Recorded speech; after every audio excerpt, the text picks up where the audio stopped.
नमस्कार, स्वागत है आपका सुर्खियों से परे में और मैं हूं आपके साथ उपेंद्र कौर। इस कार्यक्रम में हम उन जानकारियों को शामिल करते हैं जो सुर्खियां नहीं बटोर पाती। तो आइए शुरुआत करते हैं हेडलाइंस के साथ। श्री बांके बिहारी मंदिर के गेट के पास धंसे चबूतरे की मरम्मत का काम शुरू, होली से पहले कार्य पूरे करने का रखा लक्ष्य। दंतेवाड़ा में फागुन मड़ई मेले की हुई शुरुआत, मां दंतेश्वरी के मंदिर में रस्मों के साथ हुआ मेले का श्री गणेश। मां पूर्णागिरी धाम में मंदिर समिति कराएगी मुंडन और पार्किंग की व्यवस्था, अब तक बाहरी ठेकेदारों के हाथों में थी व्यवस्था। जल्द ही वृंदावन के प्रेम मंदिर जैसा दिखेगा खाटू श्याम मंदिर, लाइट और साउंड शो का भी होगा आयोजन।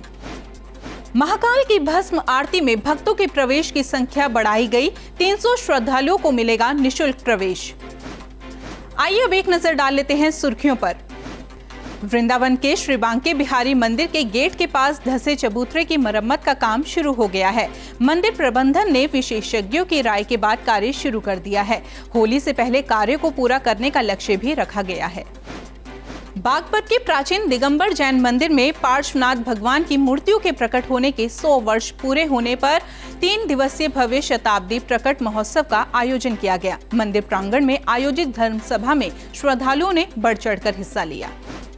छत्तीसगढ़ के दंतेवाड़ा में इस साल विश्व प्रसिद्ध फागुन मड़ई मेला पहले की तरह भव्य रूप में मनाया जा रहा है। क्षेत्र की आराध्य देवी मां दंतेश्वरी के मंदिर में रस्मों की शुरुआत कर मेले का शुभारंभ किया गया। आपको बता दें कि पिछले 2 सालों से कोरोना की वजह से सीमित संख्या में मड़ई मेले का आयोजन किया गया था। मां पूर्णागिरी धाम में बच्चों के मुंडन की परंपरा कई वर्षों से चली आ रही है। इसके लिए धाम में अब तक बच्चों के मुंडन और पार्किंग के लिए बाहरी ठेकेदारों द्वारा ही व्यवस्था की जाती थी, लेकिन अब मेला प्रशासन इन दोनों व्यवस्थाओं का संचालन मंदिर समिति के जरिए कराने पर विचार कर रहा है। उम्मीद है कि जल्द ही मुंडन और पार्किंग की व्यवस्था मंदिर समिति कराएगी।